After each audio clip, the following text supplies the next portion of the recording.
And are you refreshed? Good. Now what? Hello and thank you. Yes? I'm appreciative for being here today. I found your teachings about 3 years ago.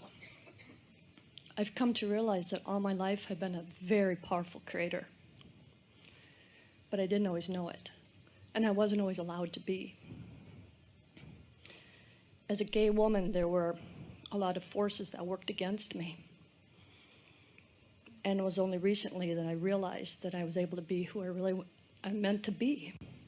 It's going to sound like a strong and inaccurate statement, but it is strong but not inaccurate that we're going to make here. And that is that there are no forces that ever work against you. We know what you mean. We know what you mean by a public current or a mass consciousness mindset. But we would like you to all know that under all conditions, nothing works against you, but sometimes your observation of things causes your energy to split, and that's what works against you. It's sometimes a hard distinction to make. So let's say someone mistreats you. Well, it seems like that mistreatment is working against you, but that mistreatment is minor in comparison with your then response to it and feeling of disempowerment. We just want to start with an absolute accurate statement that says the only thing that ever works against anyone is their own energy that's going in opposition to their own desire. Now, of course, there are all kinds of influences that cause you to do that. And it is certainly understandable that Esther would say to us that she was unhappy about something or someone. And we would explain that to her. And she would say, Abraham, clearly you need more information. Because it seemed to her that this situation was causing the only response that she could give. And that's the thing that we want all of you as deliberate creators to come to understand. You do have the power to offer the response that serves you, not the response that is natural in a situation. You're right, and that's what I've come to learn. Now, curiously, I have a sister who's also gay. She could not have children. I have 2 of my own, which have been wonderful. So I agreed to be a surrogate for her, and I carried twins 5 years ago for her. They were fraternal boys, wonderful children, and I see them often. One of the boys is just your typical all-boy, total testosterone, running around like a wild man. He's beautiful. The other boy is very feminine, and a year ago, his older sister played dress up with him. He put a dress on and a switch flipped. He wears dresses now. And at first, when he went to my sister to say, can I wear dresses to school? We said, no, just wear them at home, just wear them on the weekends. And I had a lot of conversations with my sister about this, and she came to feel okay about letting him wear dresses to school, to kindergarten. Of course, she's worried about him being teased and picked on and so on. What we first tried to do is get kilts. She's worried about something that's natural to worry about, that he has not yet accomplished his own sense of who he is enough to withstand that in the face of other ridicule. In other words, that's what she's worried about. Probably isn't the case with him, but it is what she's worried about. Oh, he's a very powerful creator, and we're seeing this as a 5-year-old. I mean, we have discussions like, can a 5-year-old be this powerful of a creator? Powerful enough to come forth being gay, that's pretty powerful. We don't know that he is. He might be transgender, or he might just like wearing dresses. We take him shopping, and we purposely try to steer him at first to what she wanted him to be, more like his brother and athletic and the boy clothes. He was not having it at all. We could not change him at all. He would walk through the dress section, Mom, and he'd point to that dress, or he'd want that skirt. He only will shop at Justice now, if anybody knows what Justice is. And this child is 5 years old. And that's so beautiful. And what's beautiful is that my sister and I have these discussions about Abraham, which allow her to feel more comfortable with allowing him to be who he really is. Because she and I grew up not being allowed to be that. And that doesn't feel good. Well, of all people, you should be the most allowing of someone. But the reason that it is hard is because even though you are both naturally allowing about that specific thing, because you felt not allowed, now your vibration has some of your resistant response to others. That's really what we've been talking about all day here today, isn't it? Now, hers much so than I, because she's the mom. It's not an easy thing to be in a physical body with others having attitudes and opinions and not notice their attitudes and opinions. But when you practice the deep understanding of everyone came intending not to be conditional in the way they feel.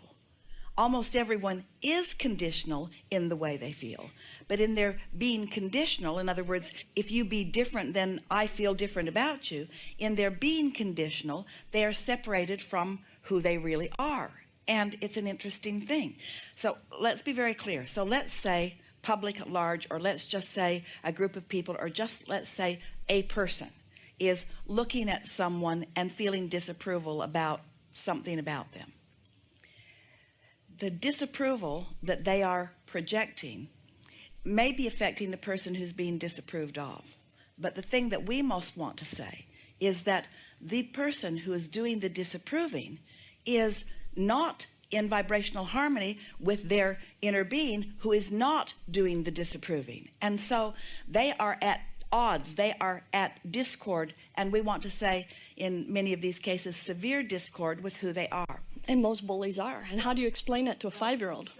And how do they get into alignment with themselves? So since they are in severe discord with who they are, in that awful feeling, they now need someone or something to explain the feeling.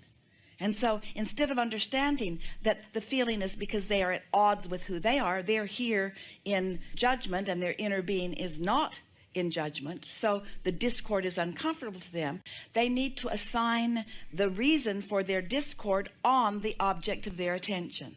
Isn't that interesting?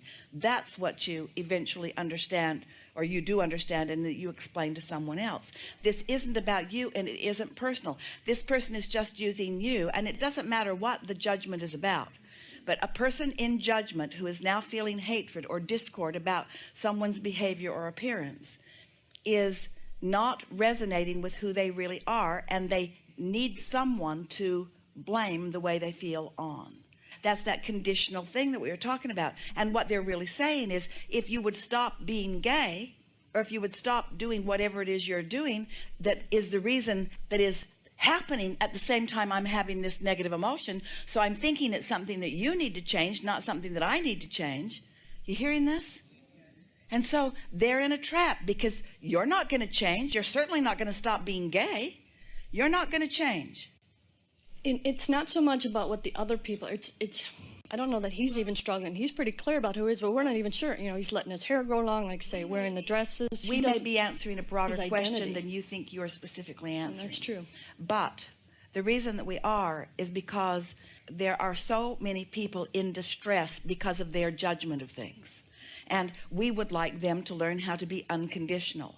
And it is as hard on the judgers as it is on the judged. The people who are doing the judging, though, aren't in the receptive mode to be able to hear this message, and it's very hard to get through to them. If you found them in the street bleeding, you'd want to help them. When you find them in their hatred, you don't feel so much like helping them. Here's the way we would approach this. Their inner being is projecting to them all day, every day, love for all of humanity. And in their finding someone to push against, they are discordant to their own inner being. If they can't hear the steady calling of their own inner being, they are unlikely to hear you.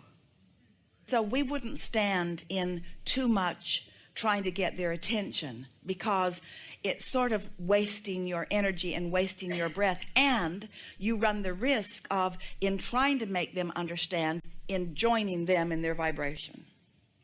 True. Do you think there was some purpose of this sweet boy coming into our experience? And he doesn't share any of my DNA, which is another curious thing that, like I say, we don't know if he's going to be gay or transgender or just likes wearing dresses.